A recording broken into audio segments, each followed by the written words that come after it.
पिछले भाग में हमने देखा, आईने के तरफ देखने से आईना पर खुद ब खुद पर्दा से ढक जाता है।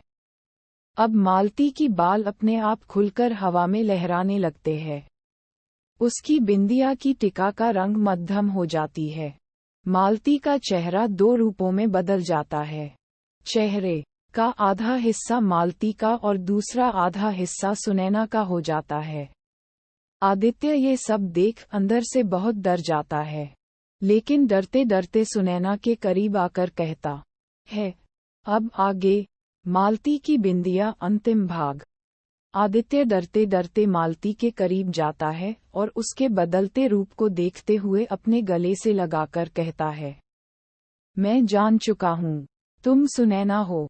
तुम मुझे पाने के लिए ये सब कर रही हो। मैं तुम्हारी प्यार की चाहत देखकर मुझे भी तुमसे प्यार होने लगा है, और मैं तुम्हें अपनी बाहों में भरकर प्यार करना चाहता हूँ। सुनैना आदित्य को खुद से दूर करते हुए कहती हैं, दूर रहो मुझसे। अभी तुम मेरे करीब नहीं आ सकते हो, वरना मैं तुमको फिर से खो दूंगी। मैं ये कभी नहीं चाहती कि मैं तुमको फिर से खो दूं। जब तक मैं अपने इरादों में कामयाब नहीं हो जाती तब तक तुम्हें मुझसे दूर ही रहना होगा। आदित्य प्यार से कहता है, ये कैसी बात कर रही हो? जिसे तुम अपना बनाना चाहती हो, तुम उसे ही खुद से दूर करना चाह रही हो।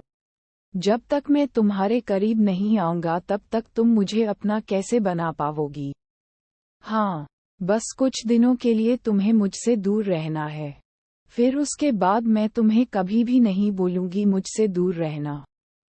उद्धरण चिन्ह। सुनैना आदित्य से दूर हटते हुए बोलती है। आदित्य सुनैना की बात नहीं मानता और उसको अपने बाहों में भरकर उसके बदन को चूमने लगता है। सुनैना आदित्य को ऐसा करते देख खुद भी आदित्य का साथ देने लगती है। देखते देखते दोनों एक दूसरे की आंखों में देखने लगते हैं। रात काली होती जाती है। सुनैना अपनी जादू से आदित्य को नींद के आगोश में सुला देती है।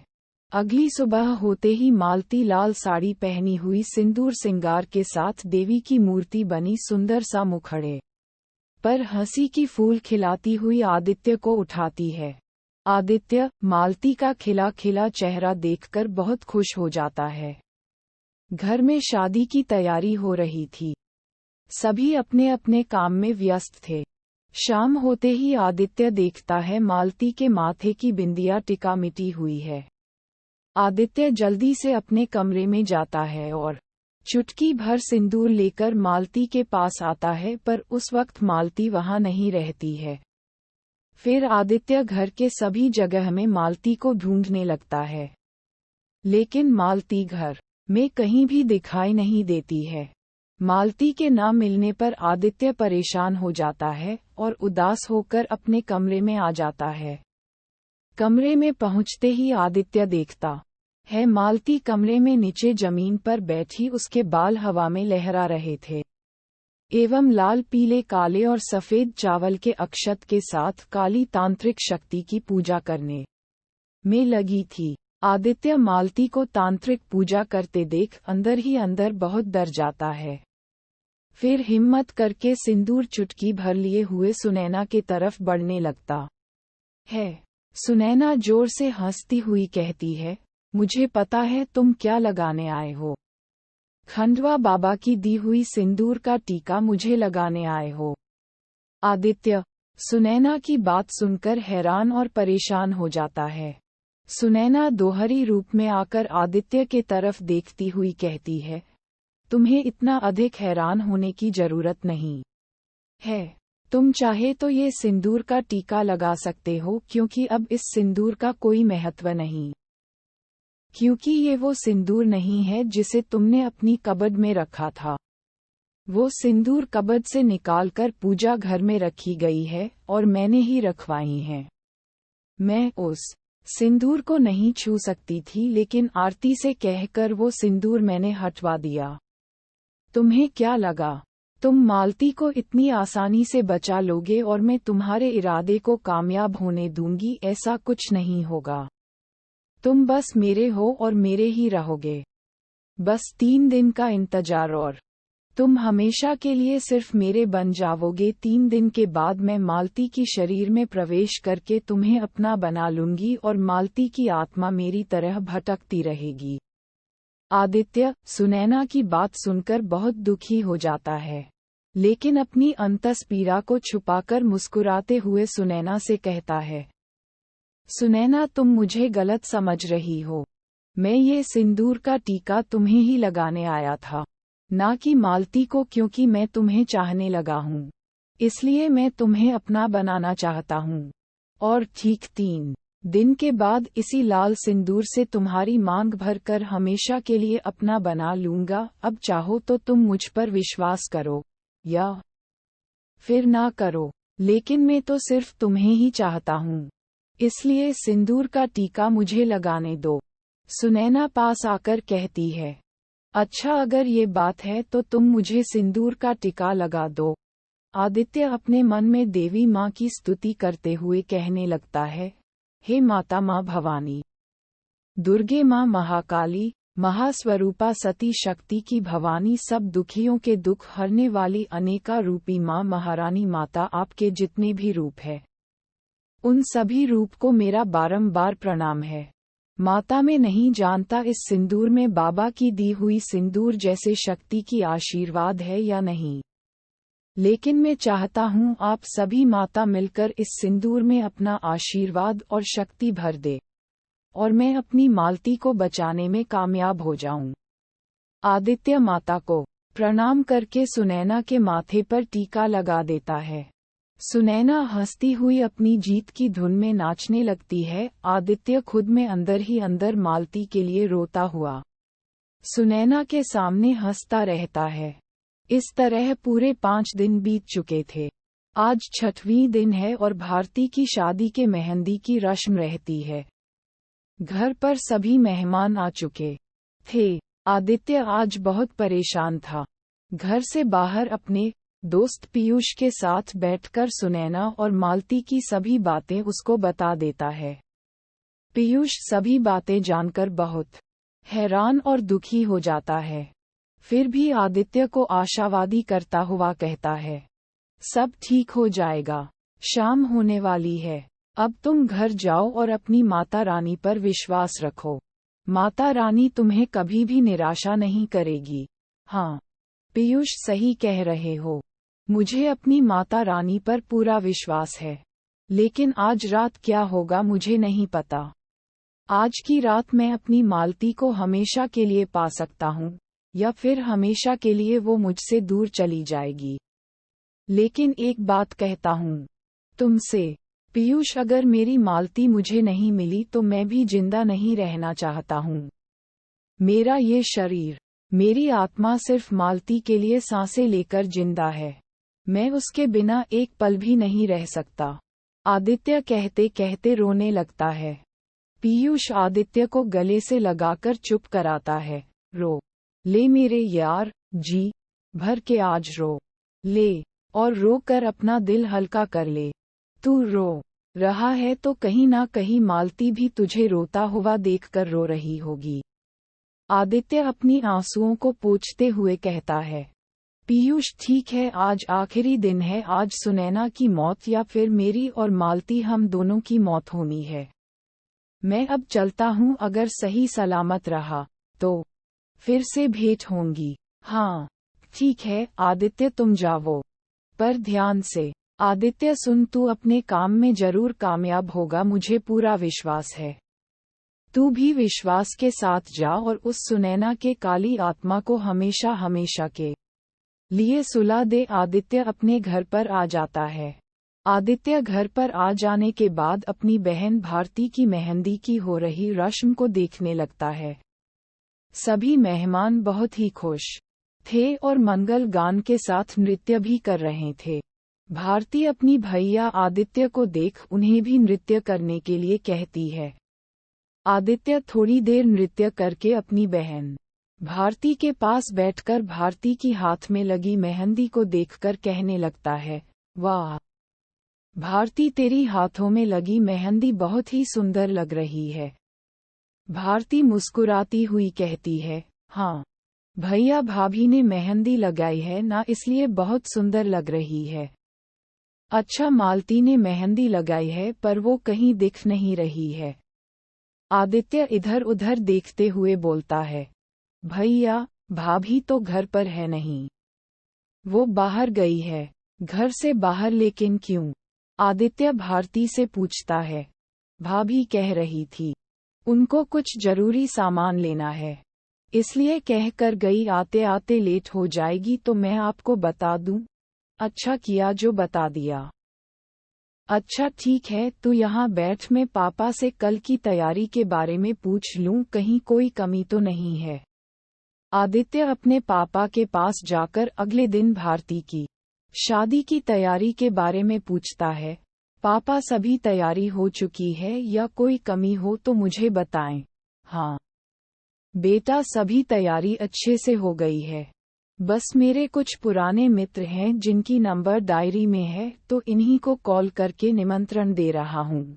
ठीक है पापा, आप अपने मित्रों से बात कर लीजिए। आदित्य अपने कमरे में आकर बिस्तर पर आराम करते हुए सोचने लगता है, कहाँ गई होगी मालती, कब तक वापस आएगी। आदित्य मालती को याद करने लगता है। याद करते करते आदित्य की आंख लग जाती है और वह गहरी नींद में सो जाता है। आदित्य सपने में मालती को देखता है। वो खून से लथपथ हुई रहती है और अपनी जिंदगी की आखिरी सांसें गिन रही होती है।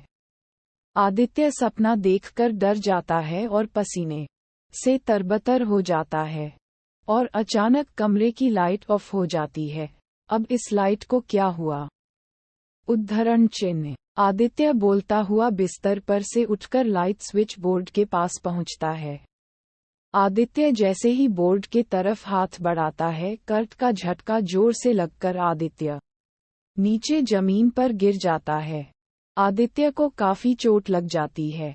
दर्द में कहराते हुए आदित्य फिर उठकर स्विच बोर्ड की तरफ जाता है, लेकिन फिर से करंट का झटका खाकर नीचे जमीन पर गिर जाता है। आदित्य दूसरी बार गिरने की वजह से उसे काफी ज्यादा चोट लग जाती है। आदित्य जमीन पर लेटे लेटे मालती को याद करने लगता है। मालती को याद करते ही लाइट खुद ब खुद ऑन हो जाती है। थोड़ी ही देर के बाद अचानक से मालती कमरे में आ जाती है। आदित्य मालती को देख समझ जाता है ये मालती नहीं बल्कि यह सुनैना ही है। आदित्य को नीचे जमीन पर गिरी देख सुनैना करीब आकर उसे अपने सहारे की साथ देकर बिस्तर पर लाती है। बिस्तर पर आते आते मालती का रूप पूरा का पूरा सुनैना के रूप में बदल चुका था। आदित्य सुनैना का चेहरा देख कहता है, कब से मैं तुम्हारा ही इंतजार कर रहा था, तुम कहाँ चली गई थी? सुनैना हंसती हुई कहती है, अपने प्राणों की आहुति देने चली गई थी। आज मैं तुम्हें अपना बनाने वाली हूँ। आज मुझे पूर्ण रूप से मालती की शरीर मिल जाएगी और तुम हमेशा के लिए मेरे हो जाओगे। हाँ सुनैना, मैं भी तो यही कर रहा हूँ। आज मैं तुम्हें अपना बना लूंगा। आदित्य सुनैना से प्यारी प्यारी बातें करने लगता है और सुनैना को अपनी प्यार के एहसास में उसे गहरी नींद में सुलाना चाहता है। सुनैना, आज मैं तुम्हें कुछ प्यार भरी गीत गाकर सुनाना चाहता हूँ। हाँ आदित्य, तुम गाओ, फिर उसके बाद मैं भी तुम्हें गाना गाकर सुनाऊंगी। आदित्य अपने मन में मालती को याद करते हुए सोचता है, मालती में जो भी गीत गाऊंगा वह सभी तुम्हारे लिए ही होगा। बस अभी मेरे सामने सुनैना की काली आत्मा बैठी हुई है और इस काली आत्मा को मुझे हराकर तुम्हें अपने लिए जितना है। मालती, तू भी अपनी शक्ति लगाकर मेरे पास आने की पूरी कोशिश में रहना। आज की रात ही हम दोनों को मिला सकती है या फिर हमेशा के लिए बिछड़ जाएंगे। सुनैना आदित्य से कहती है। आदित्य, क्या सोच रहे हो? गाना गाँव में इंतजार कर रही हूँ तुम्हारे गीत सुनने के लिए। आदित्य गाना गाता है। तेरे ही ख्याल में जिंदगी मेरी, तेरी ही एहसास में प्यार मेरी, ना जा तू कहीं मुझे छोड़कर, ना रह पाऊंगा तुझे खोकर। ये रात ढल कर नई सुबह आएगी, तू भी मेरी जिंदगी में नई किरण बनकर आएगी। किस्में वादे तेरी हर ख्वाहिश को निभाऊंगा। तेरे संग रहने के लिए खुद को भी तुझ में पाऊंगा। ना कभी रूठ कर जाना मेरी जिंदगी, ये मेरा दिल ना सह पाएगा। ना कभी दूर जाना मेरी जिंदगी मुझसे ही खफा हो जाएगी। आदित्य सुनैना की आंखों में देखते हुए बोलता है, अब तुम्हारी बारी है, तुम गीत गाओ। हाँ, मैं भी गाऊंगी, पर तुम्हें अपना बनाने के बाद। अपना बनाने के बाद मैं तुम्हारे कहने का मतलब समझा नहीं। हाँ, तुम्हें मैं समझाती हूँ। उस आईने की शीशा को तोड़कर उसके बाद ही मैं अपना मिलन गीत सुनाऊंगी। लेकिन अभी तो रात बहुत बाकी, और तुम्हें मेरी बाहों में प्यार पाकर अच्छा नहीं लगता। ऐसी बात नहीं है, लेकिन मुझे 12 बजे के बाद और 2 बजे से पहले ये शीशा तोड़ देनी है। नहीं तो मैं खुद को कभी आजाद नहीं कर पाऊंगी। उद्धरण चिन्ह पूर्ण विराम डॉट। अच्छा, ये बात है, लेकिन अभी थोड़ी देर पहले ही तो 12 बजे है, और अभी तो बहुत समय बचा है तुम्हारे पास तुम्हें खुद को पाने के लिए। अभी ना जाओ, प्यार का मौसम बना है, तुम मेरी बाहों में रहो। मैं तुझे प्यार करता रहूं, और तुम मेरे लिए एक प्यारी सी गीत सुना दो, सुनैना। आदित्य के प्यार पाकर खुश होकर कहती है, अच्छा ठीक है, समय पूरे होने तक मैं भी तुम्हारे लिए गाना गाती हूँ। सुनैना गीत गाती है, कह रही है, घड़ी घड़ी मेरी सांसों की धड़कन तुझे अपना बनाकर छुपा लूं। पलकों में सनमंजरे मेरी तुझे ही निहारे, हर पल हर क्षण में कहीं छुप ना जाए बांध लूं। तुझे अपने आंचल से ना कसमें हो ना वादे हो, बस हम दोनों का साथ हो पिया, जीवन भर प्यार की डोर बंधी रहे, तेरी मेरी साथ हो जिया। सुनैना आदित्य के प्यार पाकर अपनी आत्मा में सुखद एहसास पाती है। प्यार पाकर वह खुद को भी भुलाकर शीशा तोड़ना भूल जाती है, और आदित्य के बाहों में सच्ची प्यार की खुशबू के सुगंध में सच्चाई की निंदिया में जाकर गहरी नींद के आगोश में चली जाती है। सुनैना नींद में जाते ही धीरे धीरे मालती के रूप में बदलने लगती है। भोर का समय भी हो चुका था। आदित्य मालती को गहरी नींद में सोते देख बिना विलंब किए उठकर आईने से पर्दा हटाकर शीशे को तोड़ देता है। शीशा टूटते ही मालती चीखती चिल्लाती हुई उठकर बिस्तर पर बैठकर कहने लगती है, मुझे मत बंद करो आईने में, मुझे मत बंद करो आईने में। आदित्य मालती के पास आकर उसको सीने से लगाते हुए कहता है, मालती, तुम्हें कोई भी शीशा में नहीं बंद करेगा, अब तुम आजाद हो चुकी हो। मालती आदित्य की आवाज सुनकर उसको छूते हुए कहने लगती है, क्या सच में मैं शीशा से बाहर आ चुकी हूँ? क्या सच में मैं सुनैना की काली शक्तियों से आजाद हो चुकी हूँ? हाँ मालती, तुम सुनैना के काली शक्तियों से आजाद हो चुकी हो। आदित्य मालती को सीने से लगाए हुए सुनैना और खंडवा बाबा की सारी बात बता देता है। अगले दिन भारती की शादी खूब धूमधाम से हो जाती है। भारती की विदाई होने के बाद अगले ही दिन आदित्य मालती को लेकर खंडवा बाबा के पास दोनों जाते हैं। बाबा पूजा पाठ कराकर माता शमशान काली मां की दर्शन करवाते हैं। वहां से दोनों आशीर्वाद लेकर अपने घर पर आ जाते हैं। मालती और आदित्य दोनों ही हंसी खुशी से रहने लगते हैं। समाप्त।